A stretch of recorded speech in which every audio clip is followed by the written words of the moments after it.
Listen carefully. Right now, in this very moment, something extraordinary is happening. Not outside of you, not somewhere far away, but within you. Your entire life, everything you've been through, every memory, every success, every heartbreak, every moment of doubt, and every fleeting victory. All of it has been shaped by one thing: the conversation you've been having with yourself. That quiet, constant voice inside your head. The voice that tells you what's possible, what's impossible, what you can and cannot do. That voice has been scripting your story without you even realizing it. And here's the truth that will shake you if you let it sink in. That voice is not just a background noise. It's not harmless chatter. It is the single most powerful force in your life. It has built the walls around you, and it holds the keys to tearing them down. Every thought you have, every word you whisper to yourself triggers a chain reaction inside your body. This is not abstract, this is biology. The moment you tell yourself "I can't," your brain believes you. It fires certain neural networks, it floods your body with stress chemicals, and you start to live as if that limitation were fact. When you tell yourself "I'm not enough," your body responds as though you're under threat, as though survival is at stake. You walk through the day carrying that weight, and before long, your life begins to reflect the very words you repeated in silence. Here's the shocking part: your brain doesn't know the difference between what's real and what you're imagining. Think about that for a moment. You can wake up and replay yesterday's pain, yesterday's disappointments, and your brain will release the same chemicals as if you were still living through it. You are reliving the past over and over again simply by recycling the same thoughts. That's why life feels repetitive, why nothing changes, why your tomorrow looks like your yesterday. 90% of the thoughts you think today are the same ones you thought yesterday. That's not a statistic. That's a mirror showing you why you feel stuck. But there's another side to this story, and it's the part most people never learn. If your brain can't tell the difference between reality and imagination, that means you can use that very same mechanism to create a new reality. The same way negative self-talk has been shaping your biology, your energy, and your destiny. Intentional self-talk can rewire your brain, alter your body chemistry, and transform your future. This is not about blind optimism. It's not about putting a smile on your face while you're still chained to the same old patterns. This is about something deeper. This is about learning to consciously direct the words you feed yourself, with enough consistency and emotional intensity that your brain has no choice but to reorganize itself. When that happens, you're not just changing a thought. You're creating new neural pathways. You're programming your body to expect different chemical states. You're stepping into a new frequency of possibility. Imagine what happens if you deliberately shift the words you speak to yourself for just 3 days. 3 days of catching every self-limiting phrase and replacing it with something empowering. 3 days of waking up and declaring to yourself with hand on heart that this is the day you create something new. 3 days of evening reflection where you lock in your progress and teach your body to believe the words you speak. Just 3 days. If 3 days of junk food can make you feel heavy and sluggish, imagine what 3 days of intentional self-talk can do to your brain and your biology. Think of every breakthrough in human history, every invention, every revolution, every piece of art that shifted the world. They didn't begin with external change. They didn't come from the world giving permission. They started in silence, with someone somewhere telling themselves yes, when everything outside of them screamed no. That inner dialogue was the spark that lit a fire that could not be put out. And you are no different. Right now, you're standing at a crossroads. You can continue feeding yourself the same words that have built the life you're currently living, or you can begin a new conversation. One that tears down the walls of limitation, one that builds new neural architecture, one that alters your state of being and reshapes your destiny. This is not a small decision. It's the most important one you'll ever make. Because you're either reinforcing your past or creating your future. There's no neutral ground. Every thought is either pulling you forward or pulling you back. Every word is either giving life to your potential or burying it deeper. The question is simple. Are you ready to take control of that voice? Are you ready to stop letting your past write your future? Are you ready to step into the version of yourself that you've secretly known was always there, waiting for you to awaken it?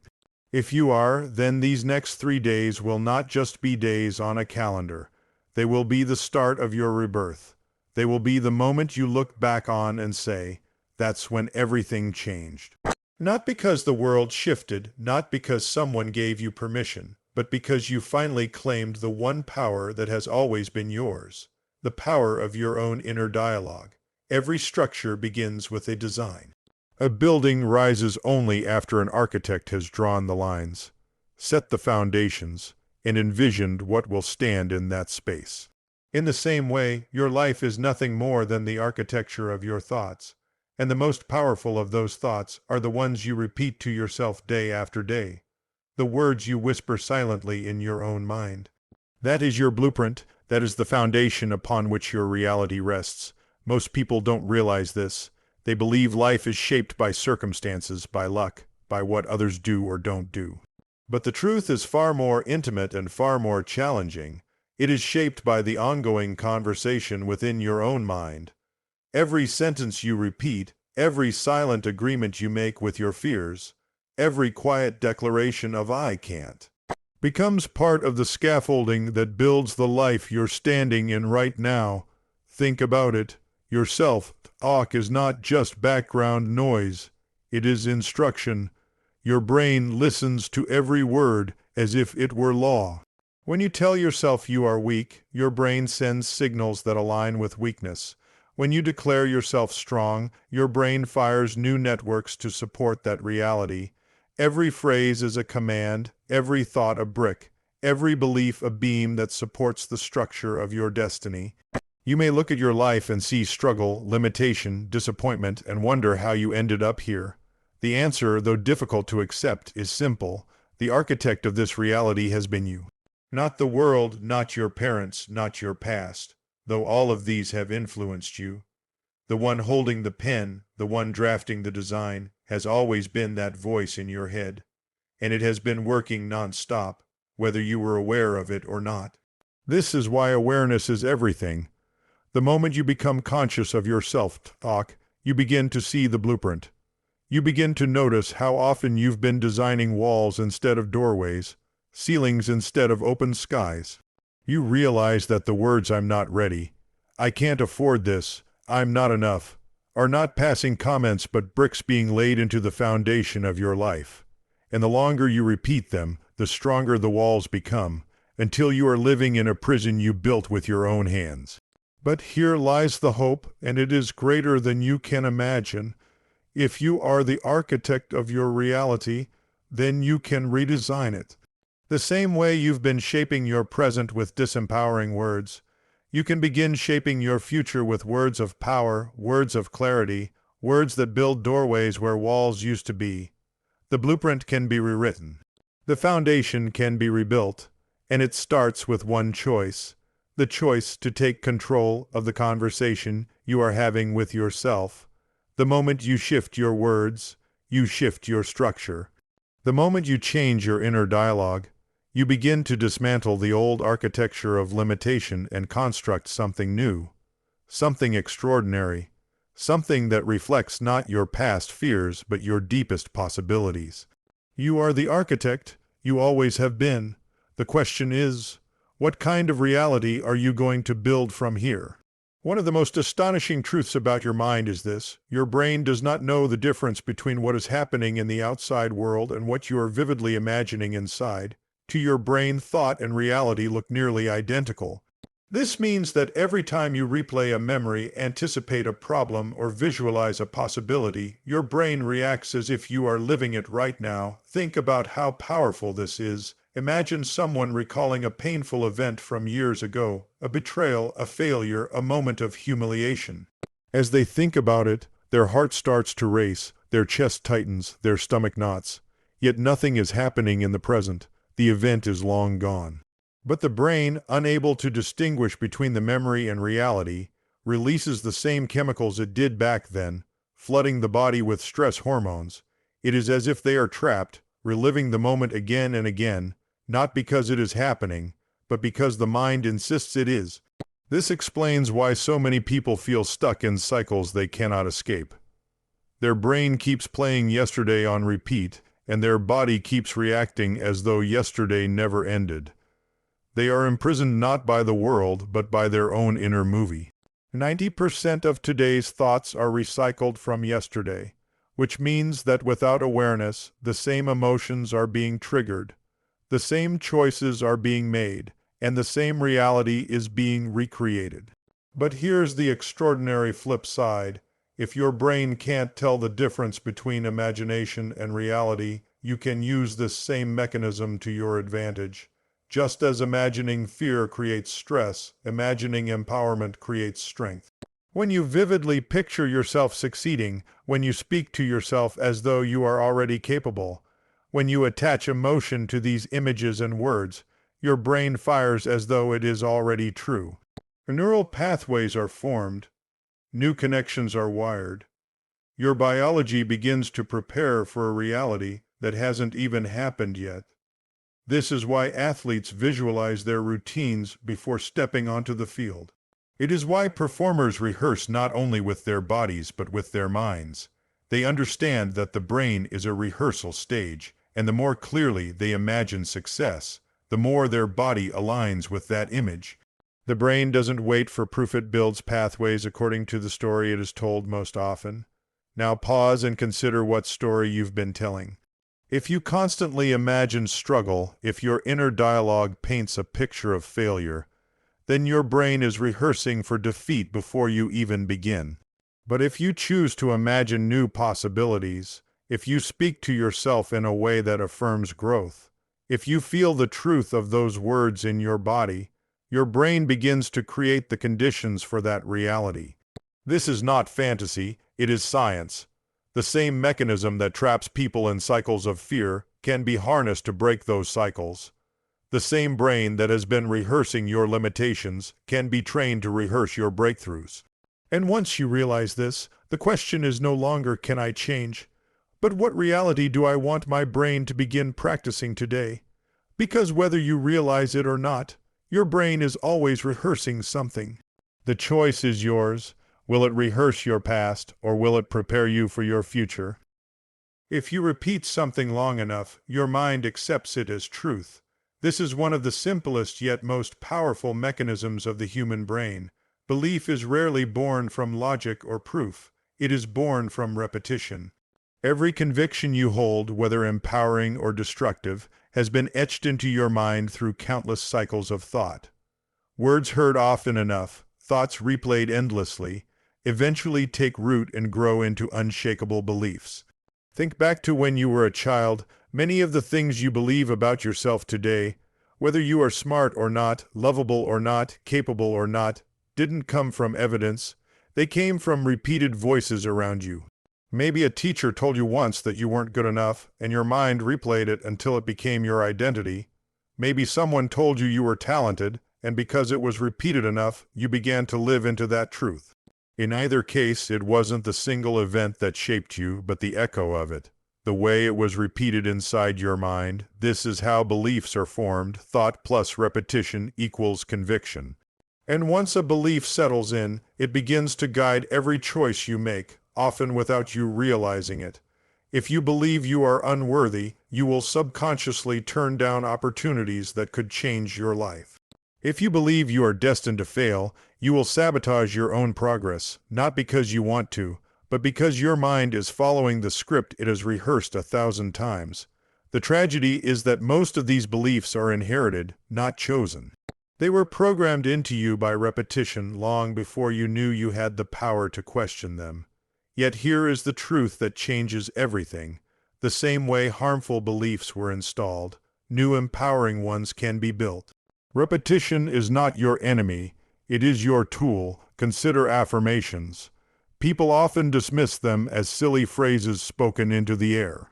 But when done with consistency and emotional engagement, affirmations work not because they magically change reality, but because they rewire your brain through repetition. Each time you declare something positive about yourself, Even if you don't believe it yet, you are planting a seed. And with enough repetition, the seed grows into belief, and belief becomes the foundation of a new reality. This is also why negative self-talk is so destructive. Every time you say, "I can't," or "I'm not enough," you are rehearsing weakness. You are laying down grooves in the mind that grow deeper with each repetition until they feel permanent. But permanence is an illusion. Belief is plastic. The brain is designed to adapt. And what was once etched by negative repetition can be overwritten by conscious, deliberate repetition of new truths. So the question you must ask yourself is simple. What are you repeating every day? Are your words and thoughts rehearsing fear, or are they rehearsing faith? Are you reinforcing the prison of your past, or are you training your brain to accept the possibility of freedom? Repetition is not optional. It is happening with every thought, every word, every mental loop you run.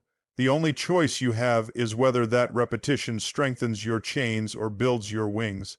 If repetition is the hammer that shapes belief, emotion is the fire that hardens it. A thought on its own can pass through the mind and disappear without leaving a trace.